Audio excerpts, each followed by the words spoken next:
Hello, friends out there in photography land and YouTube, everywhere else. This is Robert Hamm. Once again, I'm coming at you with just another little expose. Today, we're talking about the Rokinon lens, the 85mm 1.4, when coupled with a Fuji X series camera, specifically the Xt-1. I'm also going to talk to how it couples with the X Pro 1 as well. I think when we kind of describe the usage of the lens on the Xt-1, that will apply to a vast majority of the Fuji cameras, especially their newer generation cameras with the second generation processors.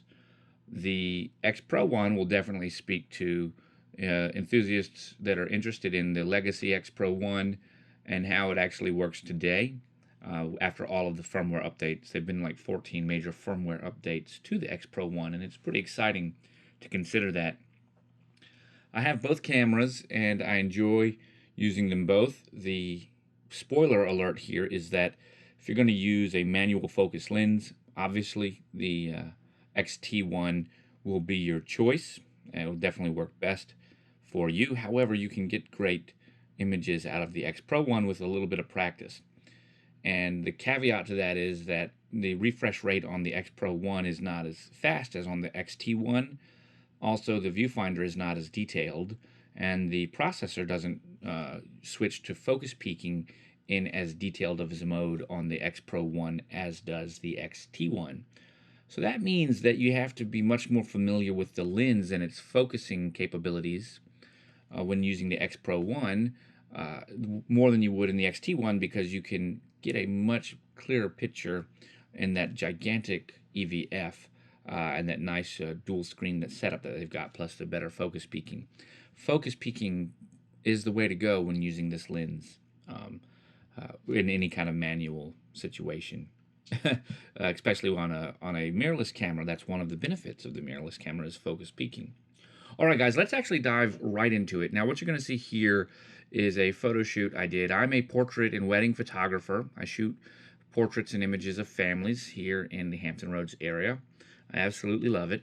And this is a returning client of mine for senior portraits, family portraits last summer, senior portraits right now. So you can see that on this little session. I'm going to make my thumbnails a little larger. We just had a few different locations that we shot. We're going to bring everything in. This is at Red Wing Park, and the images that I have X'd out or flagged are just images that in my series I just didn't particularly care for them, whether it had to do with slight focus adjustments or her face or something. We can look at some of those, but I didn't really bother to mess with those images either. I just kind of ignored them.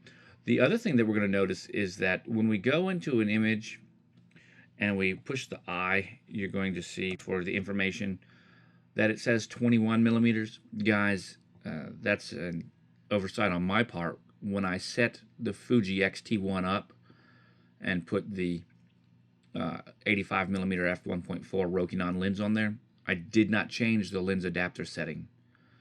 So that's important on this lens because it allows you to set that up so it would properly show up with your EXIF data and information. Obviously, it's not going to be able to show any exposure information regarding the aperture because the lens is not a microchipped lens, so the lens and the camera body don't talk to one another. But let's just look at some of these images. We're going to jump right into it, and this image was taken with the Rokinon f1.4. This is shot at f4. On the Rokinon, I prefer to shoot at f4 on the Rokinon lens, maybe 2.8, somewhere around there, 2.8, 4. That's my preference. Things to notice about this image, and this has been processed. Let's just go back out of here just a little bit, just to show the original.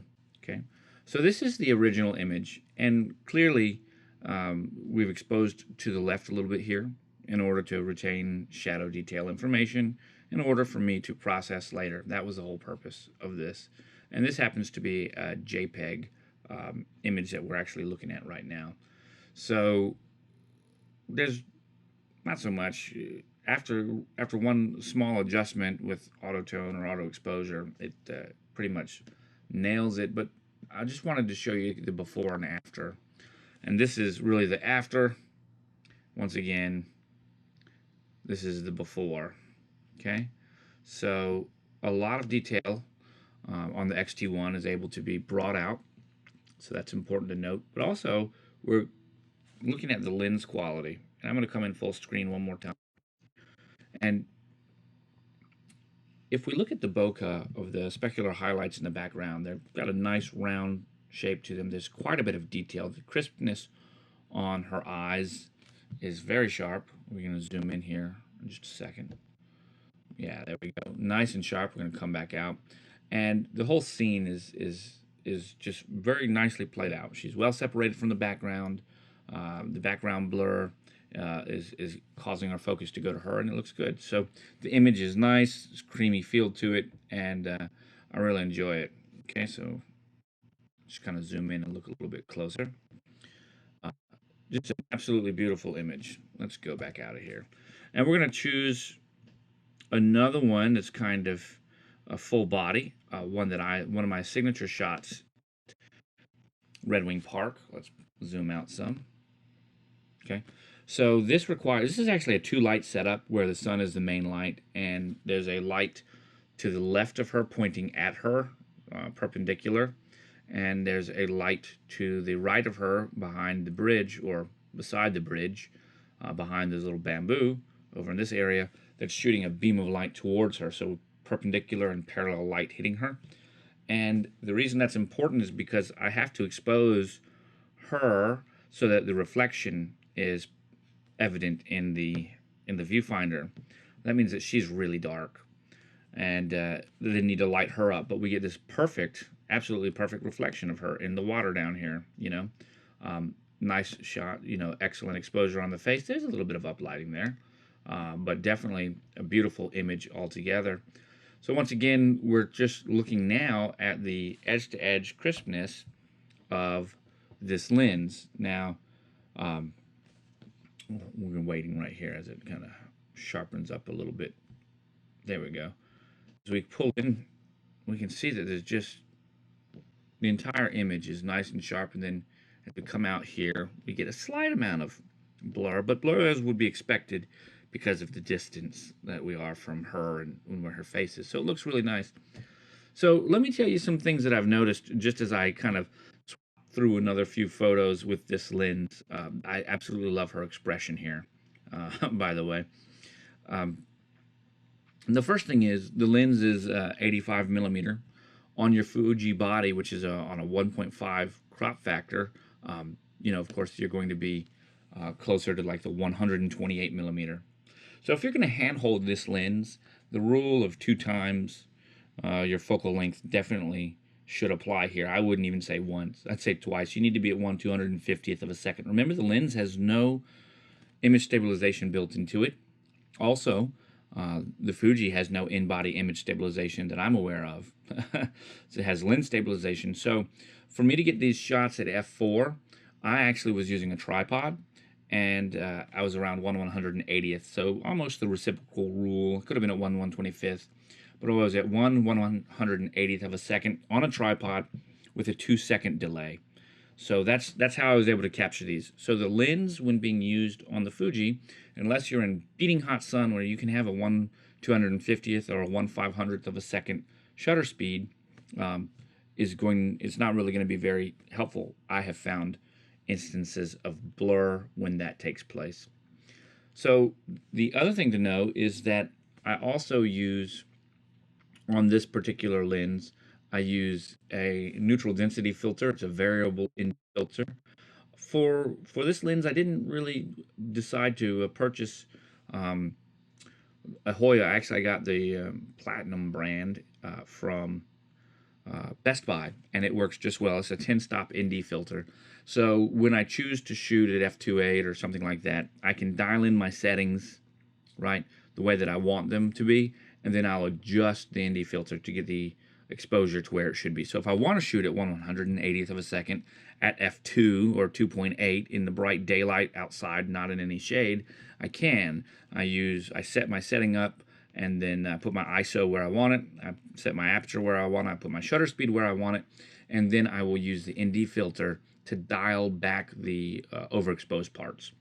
Once again, we're showing another, this was actually the same day, another beautiful family came out here to have me photograph their children and them at play, and it just turned out to be perfect. You know, beautiful colors. Once again, I'm using a flash, two flash in different areas in order to bring out the light that I want.